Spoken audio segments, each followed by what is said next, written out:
지난 7, 8개월 동안 창세기부터 말라기까지의 모든 구약 성경을 리딩 지저스 가이드에 따라 그리스도 중심으로 읽는 것을 통해 우리는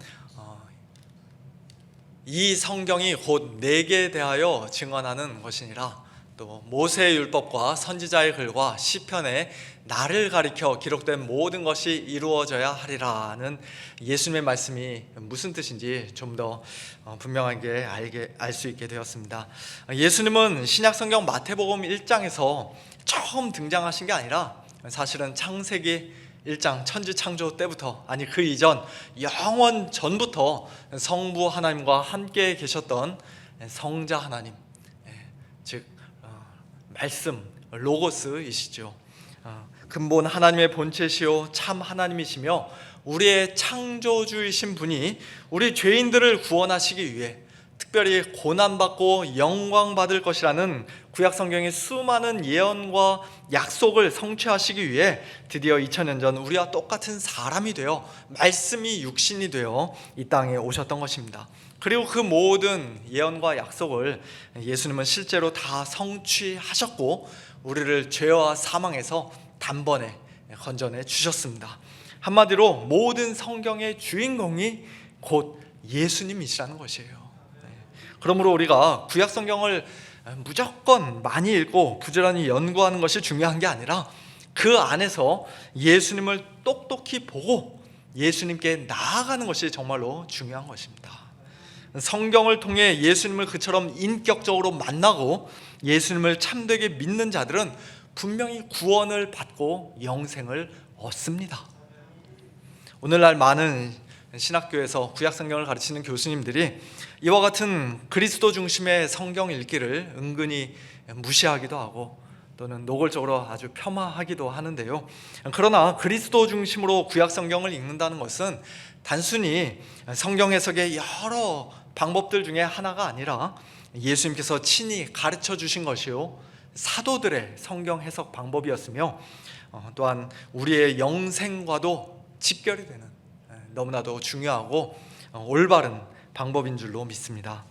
오늘 본문인 고린도전서 10장에서도 사도 바울이 구약 성경을, 특별히 출애굽한 이스라엘 백성들에 관한 말씀을 아주 철저하게 그리스도 중심으로 읽는 것을 우리는 보게 됩니다. 특별히 4절에서는 그들이 광야에서 마실 물이 없어 모세와 다투며 하나님을 시험할 때 모세가 그의 지팡이로 반석을 치자 그 반석이 풍성히 솟아나왔던 사건, 출애굽기 17장과 민수기 20장에 각각 기록되어 있는 그 사건들을 언급하고 있는데요. 출애굽기 17장은 출애굽 직후에 있었던 일이고 민수기 20장은 이제 40년 광야 생활 거의 막바지에 있었던 사건입니다. 그런데 이스라엘 백성에게 마실 물, 신령한 음료를 공급해 줌으로써 그들의 생명을 유지시켜 주었던 그 반석이, 즉 그들을 따라다녔던 신령한 반석이 곧 40년 광야 생활 내내 이스라엘 백성과 함께 하셨던 그리스도시라고 사도 바울은 담대하게 말씀합니다. 또 오늘 본문 9절 말씀도 보면 그들 가운데 어떤 사람들이 주를 시험하다가 뱀에게 멸망하였나니 우리는 그들과 같이 시험하지 말자라고 말씀하는데요. 대부분의 영어 성경들은 좀 더 나은 헬라어 번역을 따라서, 헬라어 사본을 따라서 주를 시험했다라고 하지 않고 그리스도를 시험했다, 크라이스트를 시험했다라고 번역했습니다. 즉 구약 이스라엘 백성들이 광야에서 분명히 주님을, 하나님을 시험하다가 불뱀에 물려 죽었지만 그것은 곧 그리스도를 시험한 것과 마찬가지며, 다른 말로 하면 그리스도가 곧 주님이시요 하나님이시라고 사도 바울이 또다시 담대하게 말씀하고 있는 것입니다. 유다서 5절 말씀도 이와 비슷한 경우인데요. 우리말 성경에는 주께서 백성을 애굽에서 구원하여 내시고 후에 믿지 아니하는 자들을 멸하셨다라고 되어 있지만 영어 성경, 특별히 ESV 성경에서는 주라는 말에 Jesus, 예수님께서 이스라엘 백성을 애굽에서 구원하여 내시고 후에 믿지 아니한 자들을 멸하셨다라고 번역했습니다. 좀 더 시기가 이른 헬라어 사본을 따라서 주라는 말 대신에 지저스라는 말로 그렇게 번역을 한 것입니다. 또 믿음장인 히브리서 11장 모세의 믿음에 관한 말씀에서는 한글 성경이든 영어 성경이든 똑같이 다 모세가 그리스도를 위하여 받는 수모를 애굽의 모든 보화보다 더 큰 재물로 여겼다라고 말씀합니다. 모세가 애굽 왕 바로의 공주의 아들로서 한평생 부귀영화를 누리며 편하게 살 수 있었던 그 길을 버리고 하나님의 백성과 함께 고난받는 그 길을 선택한 것을 가리켜서 그리스도를 위하여 그가 수모를 받았다라고 말씀하고 있는 것이에요. 이처럼 신약 성경의 저자들과 사도들은 구약 성경 곳곳에서 예수님을 발견했고 아주 철저하게 그리스도 중심으로 성경을 읽고 이해했습니다. 그리고 오늘 저와 여러분 역시도 당연히 그들처럼 또한 예수님처럼 그리스도 중심으로 구약 성경을 읽고 해석해야 할 것입니다. 그런데 우리가 이렇게 그리스도 중심으로 성경을 읽을 때 한 가지 조심해야 할 것이 있습니다. 그것은 성경이 우리에게 어떤 본이나 모범으로 보여주시는 것들을 우리가 완전히 무시해서는 안 된다는 것이에요. 예를 들면 다윗과 골리앗이 싸우는 장면이 기록되어 있는 사무엘상 17장 말씀을 통해 우리가 우선적으로 먼저 들어야 하는 메시지는 물론 다윗이 이스라엘의 기름 부음 받은 왕으로서 모든 백성의 대표자로서 골리앗을 무찔렀던 것처럼 예수님께서 우리의 왕으로서 사탄 마귀와 악한 영들을 단번에 이기고 승리하셨던 그 복음의 메시지입니다만, 그렇다고 해서 우리가 다윗과 같이 그렇게 참 믿음을 가지고 이 세상과 싸워야 한다, 다윗의 그 담대한 믿음과 용맹스러움을 우리도 본받아야 한다 라고 말하는 게 완전히 틀린 말은 아니라는 것입니다. 성경은 분명히, 그 본문은 분명히 그와 같은 교훈도 우리에게 주고 계시는 것이에요. 디모데 후서 3장에서 사도 바울은 젊은 목회자 디모데에게 성경에 대해서 말씀하는데요, 그때 성경이라면 당연히 구약 성경이죠. 하나님의 감동으로 쓰여진 모든 성경은 우리로 하여금 예수님 믿고 구원받게 하는 참된 지혜의 말씀, 복음의 말씀일 뿐만 아니라 또한 우리를 교훈하고 책망하고 바르게 하고 의로 교육하여서 하나님의 사람으로 온전하게 하며 모든 선한 일을 행할 능력을 갖추게 하는, 즉 우리의 성화를 위한 말씀이기도 하다라고 사도 바울은 말씀합니다. 구약 성경의 이와 같은 성격에 대해 이렇게 길게 지금까지 말씀드린 이유는 오늘 본문인 고린도전서 10장 말씀이 바로 그와 같은 교훈을 우리에게 주고 계시기 때문입니다. 6절, 이러한 일은 우리의 본보기가 되어 우리로 하여금 그들이 악을 즐겨한 것 같이 즐겨하는 자가 되지 않게 하려 함이니. 또 11절, 그들에게 일어난 이런 일은 본보기가 되고 또한 말세를 만난 우리를 깨우치기 위하여 기록되었느니라. 여기서 본보기라는 말은 원래 모형이라는 뜻인데요, 옛날 개역 한글 성경에서는 거울이라는 말로 번역을 했었죠. 그리고 깨우치다라는 말은 원래 경고, 훈계, 교훈 등의 뜻을 가진 단어로서 한글 개역 성경에서는 경계라고 번역을 했었습니다. 우리의 경계를 위하여 기록되었다, 그렇게 번역을 했었습니다. 구약 성경에 기록된 사건들이, 특별히 오늘 본문에서는 출애굽 이후 이스라엘 백성들에게 일어났던 일들이 오늘 저와 여러분에게 그처럼 어떤 본보기가 되고 우리를 경고하고 깨우치는 역할을 한다는 것입니다. 그렇습니다. 우리는 옛날 출애굽한 이스라엘 백성들이 악을 즐겨했던 것처럼 악을 즐겨하는 자들이 되어서는 안 됩니다. 그들 가운데 어떤 사람들과 같이 우리는 우상 숭배하는 자가 되어서는 안 됩니다. 그들 중에 어떤 사람들이 음행하다가 하루에 23,000명이나 죽었는데 우리는 그들과 같이 음행하는 자가 되어서는 안 됩니다. 그들 가운데 어떤 사람들이 주를 시험하다가 뱀에게 멸망했는데 우리는 그들과 같이 그리스도를 시험하는 자가 되어서는 안 됩니다. 그들 가운데 어떤 사람들이 원망하다가 멸망시키는 자에게, 하나님이 보내신 죽음의 천사에게 멸망했는데 우리는 그들과 같이 원망하는 자가 되어서는 안 됩니다. 메시지가 너무나도 분명해요. 그들 본받지 말라는 것입니다. 과거 이스라엘 백성들의 잘못된 모습을 우리가 본받아서는 안 된다고 사도 바울은 거듭거듭 반복해서 말씀합니다. 출애굽한 이스라엘 백성이 광야에서 악을 즐겨하고 우상 숭배하고 음행하고 주를 시험하고 원망하다가 광야에서 죽고 멸망했던 그 모든 일들이 구약 성경에 기록된 그 이유는, 진짜 이유는 그 시대 사람들, 소위 1차 독자라고 할 수 있는 그 당시 이스라엘 사람들을 위한 것이 아니라 말세를 만난, 즉 예수님의 초림으로 시작되고 재림으로 완성될 말세, 이 마지막 때를 살아가고 있는 우리 신약의 성도들을 위해, 교회를 위해 새 언약 백성이요 참 이스라엘인 저와 여러분을 위해 기록된 것이라고 오늘 본문 11절에서는 말씀합니다. 오늘 우리를 위해 하나님께서 구약시대에 이런 많은 일들을 행하셨고 또 그것들을 성경에 기록해 주셨다는 것이에요. 이 역시도 신약 성도들의 특권이 얼마나 크고 놀라운 것인지 잘 보여주는 말씀이라고 할 수 있습니다.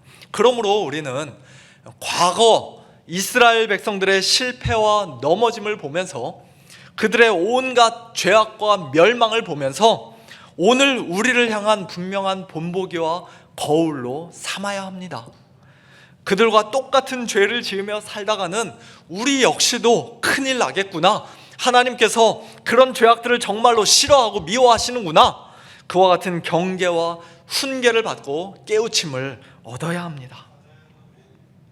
오늘 본문에서 사도 바울이 이런 무시무시한 경고를 하고 있는 이유는 사실 고린도전서 8장에서 그가 이미 한번 언급했었던 문제, 그리고 오늘 본문 이후에 고린도서 10장 뒷부분에서 또다시 이어서 언급하는 한 가지 문제와 관련이 있습니다. 그것은 고린도 교회 성도들 가운데 어떤 사람들이 나는 이미 구원받았으니 그리스도 안에서 뭐든지 할 수 있는 자유가 있다라고 말하며 주위 사람들의 시선 아랑곳하지 않고 믿음이 연약한 성도들 배려하지 않고 우상의 집에 앉아 이방 신전에 들어가 우상의 재물을 당당히 먹고 어쩌면 거기에서 음란한 행위도 거리낌 없이 행했던 소위 믿음이 강한 자들, 지식이 있는 자들 때문이었습니다. 그런 자들에게 사도 바울은 너희가 선줄로 생각하느냐? 너희가 무슨 짓을 해도 너희의 구원은 절대로 확실하고 안전하다고 생각하느냐? 착각하지 마라. 선줄로 생각하는 자는 넘어질까 조심하라 하고 경고하신 것이에요.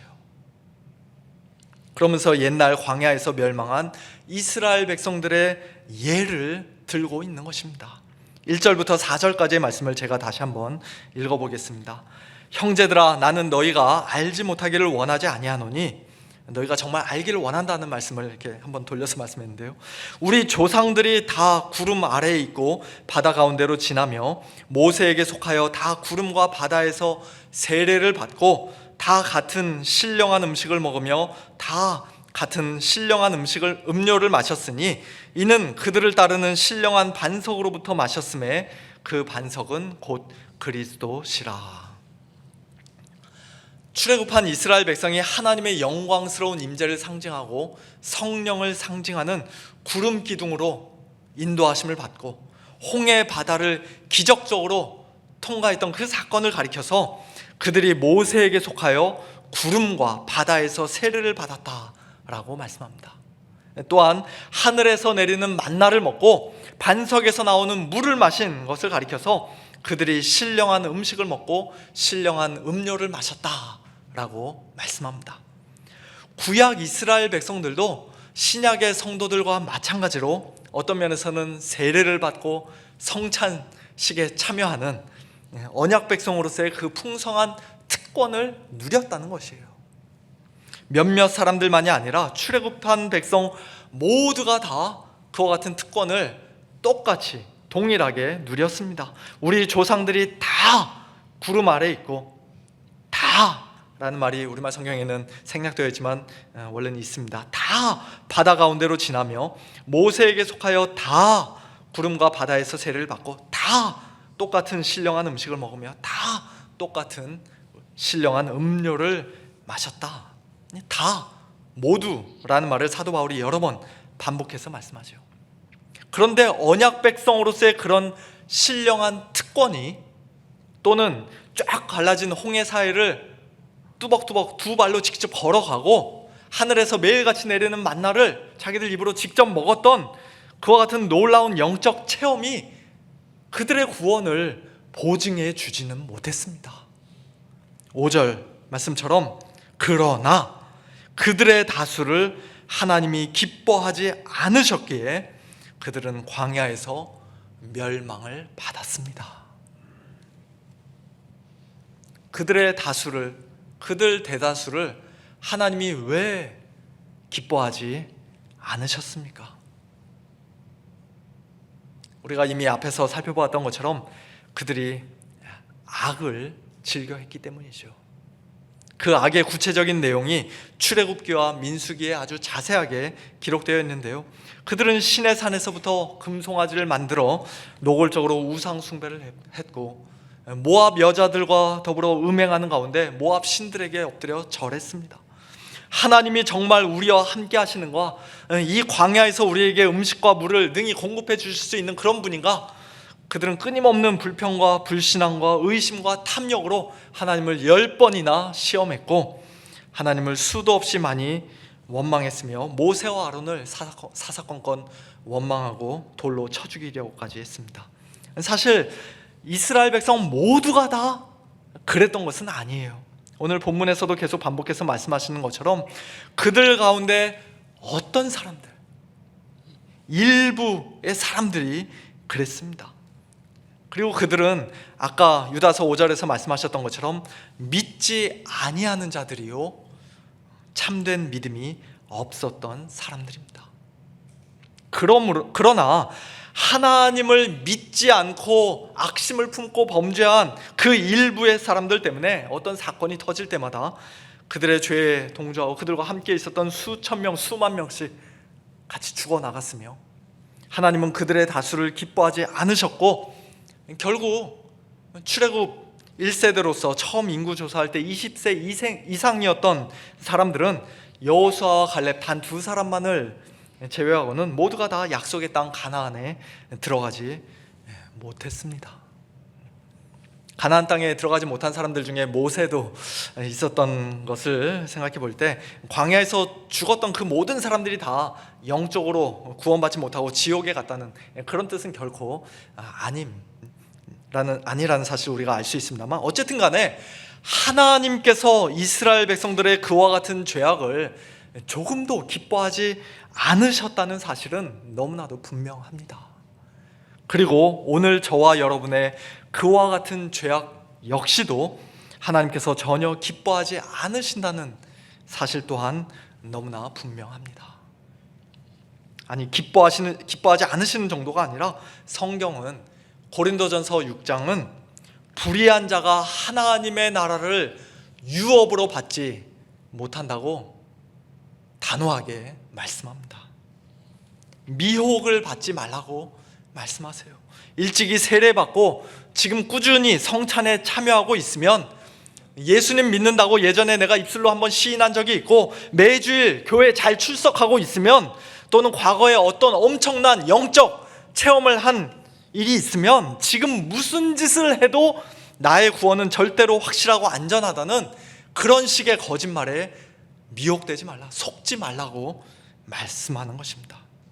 예수님 믿는다 하면서도 음행하는 자나 우상 숭배하는 자나 간음하는 자나 탐색하는 자나 남색하는 자나, 탐색하고 남색하는 것은 동성에서의 남자 역할, 여자 역할을 가리키는 표현인데요, 도적이나 탐욕을 부리는 자나 술 취하는 자나 모욕하는 자나 속여 빼앗는 자들은 그런 죄악된 삶이 매일매일의 일상이면서도 그 죄에서 돌이키지 않고 끝끝내 회개하지 않고 예수님을 참되게 믿지 않는 자들은 하나님의 나라를 결코 유업으로 받지 못한다고 성경은 말씀합니다.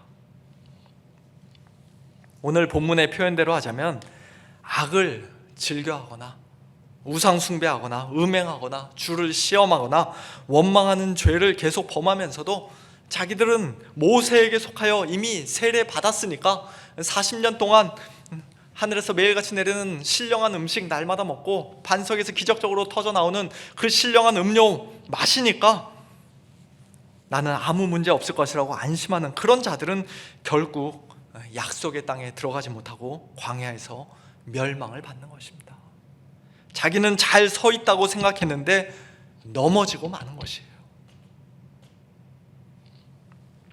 이와 관련해서 우리가 한 가지 오해하지 말아야 할 것이 있는데요, 그것은 이와 같은 말씀들이 예수님을 참되게 믿어 이미 구원받은 성도라도 어떤 큰 죄를 지으면 중간에 구원에서 탈락하거나 떨어지거나 구원이 취소될 수도 있다는 그런 뜻의 말씀은 아니라는 사실입니다. 제가 매주일 일관되게 말씀드린 것처럼 또 성경에서 분명히 말씀하고 계시는 것처럼 우리의 구원은 예수님 안에서 절대적으로 안전하고 확실합니다. 우리 안에서 착한 일을 시작하신 하나님께서 그리스도 예수의 날까지 반드시 이루실 줄을 우리는 분명히 확신합니다. 그 누구도 그 무엇도 우리 주 그리스도 예수 안에 있는 하나님의 사랑에서 끊을 수 없노라고 우리는 흔들리지 않는 확신을 가지고 담대하게 말할 수 있습니다. 사탄 마귀는 하나님의 손에서, 예수님의 손에서 우리를 결코 빼앗을 수 없으며 우리를 감히 만지지도 못합니다. 건들지도 못합니다. 그럼에도 불구하고 참된 성도들은 오늘 본문과 같은 경고의 말씀을 들을 때, 선줄로 생각하는 자는 넘어질까 조심하라는 이와 같은 말씀을 들을 때, 이 경고는 나하고 아무 상관이 없는 말씀이야, 나는 무슨 짓을 해도 괜찮아 라고 생각하며 교만한 마음으로 주제넘게 행동하고 방자하게 계속 범죄하는 그런 자들이 아닌 것이에요. 참된 믿음의 성도들은 오히려 그 경고의 말씀을 매우 엄숙하고 진지하게 듣습니다. 내가 과연 믿음 안에 있는 사람인가? 예수 그리스도께서 정말로 내 안에 계시는가? 말씀의 거울에 비추어 자기 자신을 시험하고 자기 자신을 확증합니다. 나도 예전에는 우상 숭배하고 음행하고 주를 시험하고 원망하던 자요, 온갖 악을 즐겨하여 하나님의 나라를 유업으로 받을 수 없는 죄인이었지만, 그러나 주 예수 그리스도의 이름과 우리 하나님의 성령 안에서 씻음과 거룩함과 의롭다 하심을 받았기에, 완전히 새로운 피조물이 되었기에, 성령님께서 우리의 마음을 완전히 새롭게 하시고 모세보다 훨씬 더 뛰어나고 탁월하신 예수 그리스도께 속하여 세례받은 사람이기에 예전에 그런 죄악된 삶의 모습을 이제는 부끄러워하며 하나님이 기뻐하시는 거룩한 삶을 살고자 몸부림칩니다. 하나님, 저는 너무나도 연약합니다.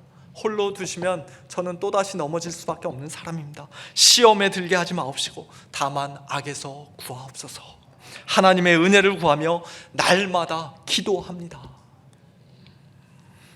혹 다윗처럼 또는 베드로처럼 큰 죄를 짓고 넘어졌을 경우에는 그래도 괜찮다고, 어차피 나는 죄 지을 수밖에 없는 사람이니까 어쩔 수 없는 거 아니냐, 그렇게 뻔뻔하게 아무렇지도 않게 사는 것이 아니라 성령님께서 그 죄악을 우리로 하여금 깨닫게 하시고 우리를 책망하실 때 마음을 찢으며 하나님 앞에서 회개하고, 우리를 위해 모든 시험을 이미 다 이기시고 우리를 위해 피 흘려주신 예수님의 공로만을 또다시 겸손히 의지합니다. 그것이 참된 성도들의 모습이에요. 참된 성도라 하면서도 계속해서 나는 괜찮다고 여전히 우상 숭배하고 여전히 음란한 가운데 사는 것은 정말 내가 참된 성도인가? 정말 변화받은, 구원받은 참된 성도인가? 자기를 돌아봐야 하는 것입니다. 그와 같은 참된 믿음의 성도들에게는 오늘 본문 13절 말씀이 말할 수 없는 큰 위로와 격려가 됩니다. 사람이 감당할 시험 밖에는 너희가 당한 것이 없나니 오직 하나님은 미쁘사 너희가 감당하지 못할 시험 당함을 허락하지 아니하시고 시험 당할 즈음에 또한 피할 길을 내사 너희로 능히 감당하게 하시느니라. 우리가 당하는 모든 시험은 설령 아무리 크고 어려운 시험이라 할지라도 다 사람이 감당할 시험이요, 또 어떤 면에서는 모든 사람에게 공통된 시험이라는 것입니다. 나만 홀로 그 시험을 외롭게 당하고 있다고 생각하지 말라는 것이에요. 너무 큰 시험이라 내가 어쩔 수 없이 범죄했노라고, 어쩔 수 없이 죄지었노라고 그렇게 핑계대지 말라는 것입니다. 우리 하나님은 미쁘고 신실하신 분이기에 우리가 도저히 감당할 수 없는 시험이 우리에게 찾아오는 것을 하나님은 결코 허락하지 않으십니다. 우리를 죄짓도록 만드는 그런 유혹의 시험은 하나님께서 하지도 않으시거니와, 야고보서 1장 말씀처럼 그런 거는 우리에게 주지도 않으실 거니와, 참 우리를 테스트하시는 그 시험조차도, 심지어는 아브라함 보고 독자 이삭을 바치라고 했던 그런 시험조차도 감당할 만한 것을 하나님은 우리에게 허락하시는 분이십니다. 그리고 시험 당하고 있는 그 상황과 뿐만 아니라 시험 당할 즈음에 또한 피할 길을 내셔서 어떤 시험이든지 우리로 하여금 능히 감당하게 하시는 그런 하나님이시라고 오늘 본문에서는 말씀합니다. 시험 당하고 있는 우리의 상황과 환경을 하나님께서 우리가 전혀 생각하지 못했던 방법으로 하루아침에 갑자기 바꿔주실 수도 있는 것이고, 참 너무나 힘든 고난의 상황에서 하나님께서 우리를 쏙 들어서 옮겨주실 수도 있는 것이죠. 또 그런 일을 하지 않으신다 할지라도 우리 주위의 상황과 환경은 하나도 바뀌지 않고 우리를 힘들게 하는 사람은 여전히 그 마음이 변하지 않는다 할지라도 그 모든 시험을 능히 감당할 수 있도록, 믿음으로 끝까지 견디며 인내할 수 있도록 하나님께서 우리를 날마다 도우시고 힘주시겠다 약속해 주신 것입니다. 결국 우리가 참으로 구원받은 성도로서 모든 시험을 능히 감당하고 잘 통과할 수 있을 것이라고 확신할 수 있는 그 근거는 우리 자신의 능력이 아니라, 우리 자신의 강한 믿음이 아니라 하나님의 그 미쁘심과 신실하심이라는 것을 우리는 오늘 말씀을 통해 다시 한번 확인합니다. 고린도 전서를 쭉 읽어보면요, 고린도 교회만큼 문제가 많은 교회는 솔직히 오늘날에도 찾아보기가 어려울 정도입니다. 교만, 파당, 음행, 소송, 우상숭배, 분쟁, 무질서, 잘못된 이단적인 교리 등등 성도들이 걸려 넘어질 만한 시험거리들이 교회 안에 너무나도 많이 있었습니다. 그럼에도 불구하고 사도 바울은 고린도 교회의 참된 성도들이 그 모든 시험을 능히 감당하고 마지막 날 승리자로 순결한 신부와 같이 주님 앞에 서게 될 것을 분명히 확신했는데요, 그 확신의 근거는 역시 그들 자신의 굳은 결심이나 능력이 아니라 하나님의 미쁘심, 신실하심이었습니다. 고린도전서 1장 8절 9절에서 사도 바울은 이렇게 말씀합니다. 주께서 너희를 우리 주 예수 그리스도의 날에 책망할 것이 없는 자로 끝까지 견고하게 하시리라. 너희가 잘나서가 아니라, 너희가 능력이 있어서가 아니라 너희를 불러 그의 아들 예수 그리스도 우리 주와 더불어 교제하게 하시는 하나님은 미쁘시도다. 하나님이 미쁘신 분이기 때문에 너희들은, 저와 여러분은 끝까지 견딜 수 있는 줄로 믿습니다. 그렇습니다. 우리 하나님은 미쁘신 하나님이요 신실하신 하나님이십니다. 그리스도 안에서 우리를 창세전에 택하시고 복음으로 부르시고 의롭다 하시고 날마다 예수님과 더불어 교제하게 하시고 마침내 최후 영광에 들어갈 때까지 우리 성도들을 결코 손에서 놓지 않으시고 끝까지 포기하지 않으시는, 오히려 더욱더 견고하게 하시는 하나님의 그 미쁘심을 분명히 믿고 확신하는 가운데, 또한 날마다 넘어질까 조심하면서 모든 시험을 하나님의 은혜를 힘입어 성령의 능력으로 능히 잘 감당하는 가운데, 이제 더 이상 예전처럼 악을 즐겨하는 자들이 아니라 우상 숭배하거나 음행하거나 주를 시험하거나 원망하는 그런 자들이 아니라 오히려 고린도전서 10장의 마지막 결론과 같이 먹든지 마시든지 무엇을 하든지 다 하나님의 영광을 위하여 하는 복된 저와 여러분 우리 모두가 될 수 있기를 예수님의 이름으로 축원합니다.